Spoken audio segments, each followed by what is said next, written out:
Today's social media segment is brought to you by Terrebonne General Health System. Your health is our legacy. Rouse's, you're either local or you're not. Buick, the craft of modern luxury. St. Martin and Bork, know your rights.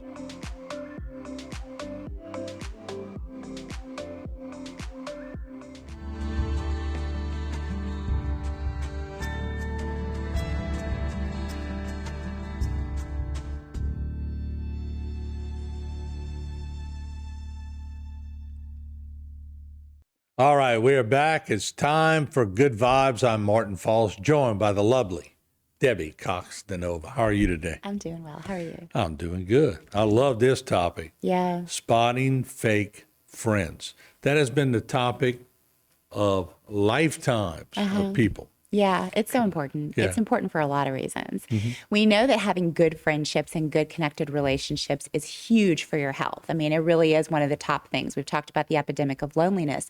What's really hard is that a lot of people are surrounded by people that they would call friends, but they still feel lonely. And there's a reason for that, right? So we want to be able to spot whether or not we are surrounded by true friends that are offering to us support, the kind of support that friendships are supposed to have, because it's not a neutral kind of thing. It's not like if they're non-supportive that it's just going to be a stable experience. The opposite is also true, that if you're surrounded by people who are actually tearing you down covertly, who are not supportive, who are not reciprocating in the relationship, it can actually be very damaging to your health.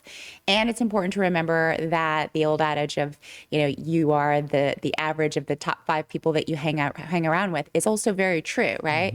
There's something called interpersonal synchrony, and that just means that you're going to link up with whoever that you are with, and you're going to start to emulate a lot of what they do, their mannerisms, their characteristics, their traits.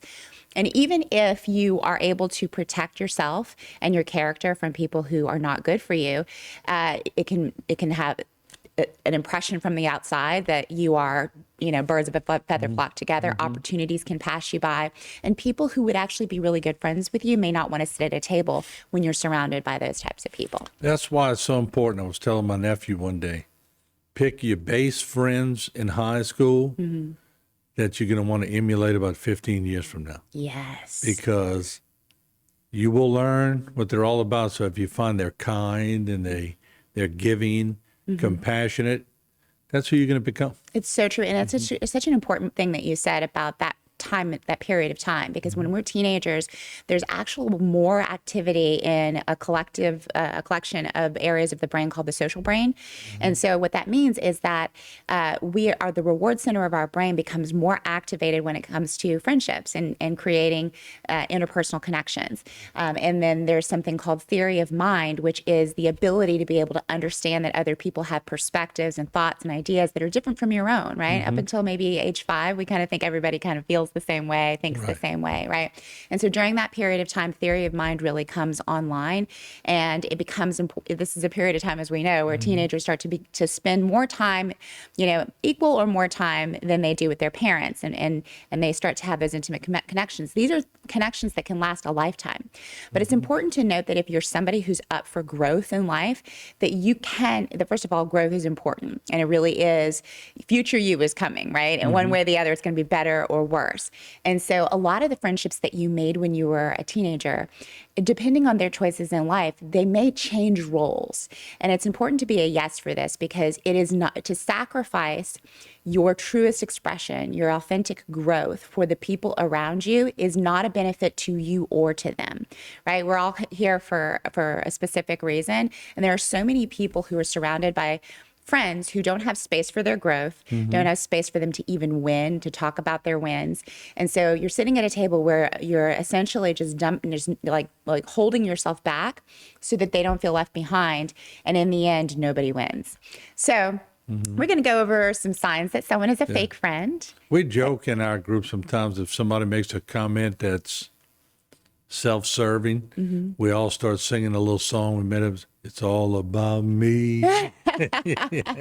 Right. And it's so fun because I know that I've been around you and your friends, and you guys have a very you have a very fun and lively kind of ribbing. And so it's important that you are with friends who connect with you in the way that you like to connect to. Because we talked about this before. In some friendship groups, roasting each other would actually be very offensive. But in other friendship groups, this is how we connect, and we like to do that. But all our friends, we have our little ways, but we pull for each other to succeed. Yes. And we will go to great boundaries to make sure that we all succeed. And that doesn't mean we don't want to one up. Right. The other, there's always competition. Friendly competition, but right? when the chips are down or when it really counts, you got to make sure you rally. And that's important. Trent Shelton wrote a book called Protect Your Peace.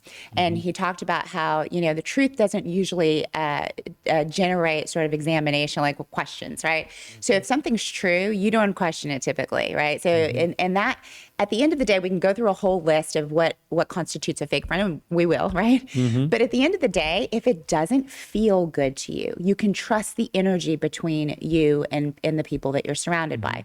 Vanessa Van Edwards says it's the same as Marie Kondo, who talks about the, organizing and decluttering. And she talks about how you hold an item in your home and you say, does this spark joy?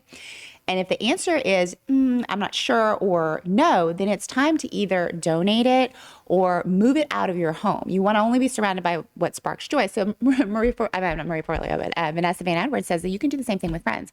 You can make a list of friends in the first column, those who definitely spark joy. In the second column, people, maybe I kind of need to spend more time with them and really do a gut check, hug them, see how it really feels to be around this friend. And in the third column, these are people that you're moving on to goodwill, right? Like you're like, this is enough. We're going to have to or distance those ourselves. Friends that when they call you, the first thing that goes through your mind is they need something. Yes. So that's one of the things on the list, which we will definitely go over. I can't wait to hear that. Yeah. Because that is true. Because amongst my very close friends, if we get a call from someone we haven't heard from in a while, it's not normally, hey, what are y'all doing? Y'all want to go eat lunch? It's like, hey, I was wondering if I can. Yeah. People who use you. Yes. There you go. All right. We'll be right back. Very good topic. Don't go away.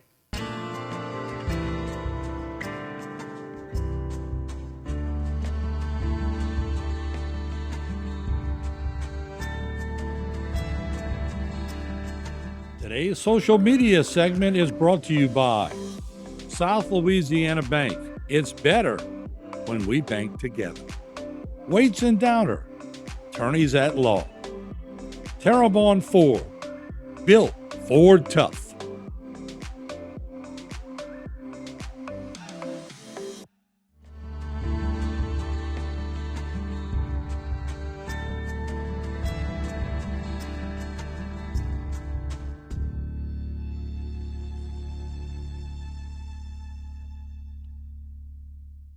All right, we're back with Debbie Cox DeNova. We are talking about spotting fake friends. All right, so let me let you get on your list. But so you get a phone call, somebody wants to take you to lunch, you had lunch, and all of a sudden about 3/4 of the way from the lunch being over, to hey, by the way, I was wondering if I could use your, could be anything you own.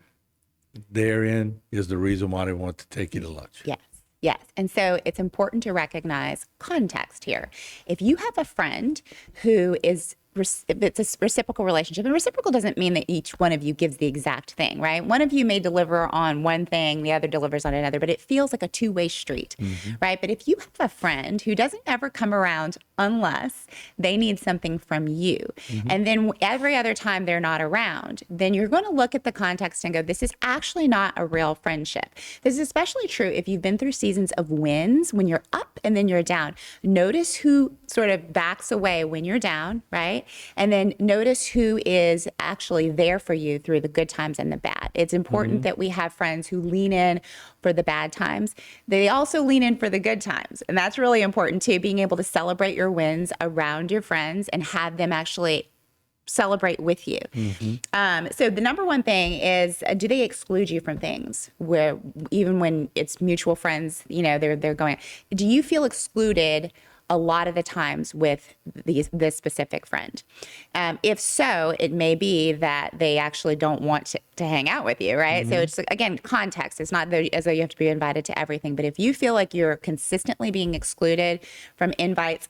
Number two, if they bail out on you a lot, so they make plans, but if something better comes around, then they're backing out. Probably not a great friend. Number three is that they get you in trouble. So we actually, with friends, we tend to sometimes, we kind of color outside the lines. I know you have some stories, I have some stories, but if you're with a friend who pressures you into acting out of character in a way that can actually get you in trouble long term, this may be not somebody, again, going back to that influence that we have. I don't need anybody to get in trouble. I know.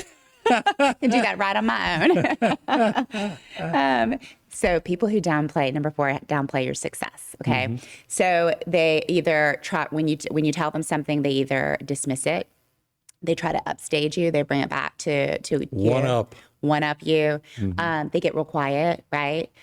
They basically downplay. What happens is that, Trent says you should sit at a table with people like that. You start to learn it's unsafe for you to actually share your wins. You almost feel like you're bragging at that point because there's nobody there to celebrate with you. Right. And so, but that in and of itself can be very costly over time because you don't feel when you win, you should be celebrating yourself. Big gratification. Absolutely. And you should be surrounded by people who are just as excited about your wins as you are.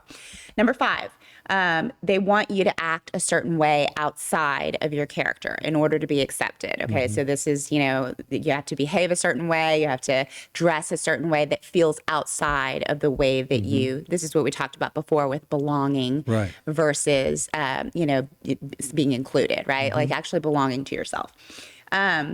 Number six, they act different towards you when other people are around. So maybe they're kind to you when it's just the two of you. Right. But then when someone else is around, all of a sudden they shift and they actually treat you poorly. This is not a good sign at all, right?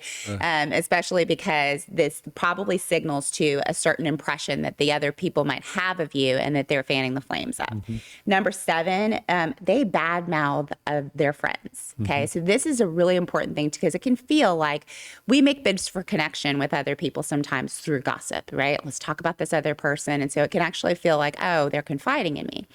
But if they are having these side conversations and running their mouths about people that they actually love, that they care about, they're disloyal. And they're going to be disloyal across the board. On the outside too. That's exactly right. You can count on them to gossip about you too. So if someone is having side conversations, and sometimes you can walk into a group and feel the side conversations that have been had about you, right? That's a very damaging energy for you. And it will actually can cause you to feel unsafe in those relationships. So pay attention because that just means that they're untrustworthy and disloyal across the board, okay?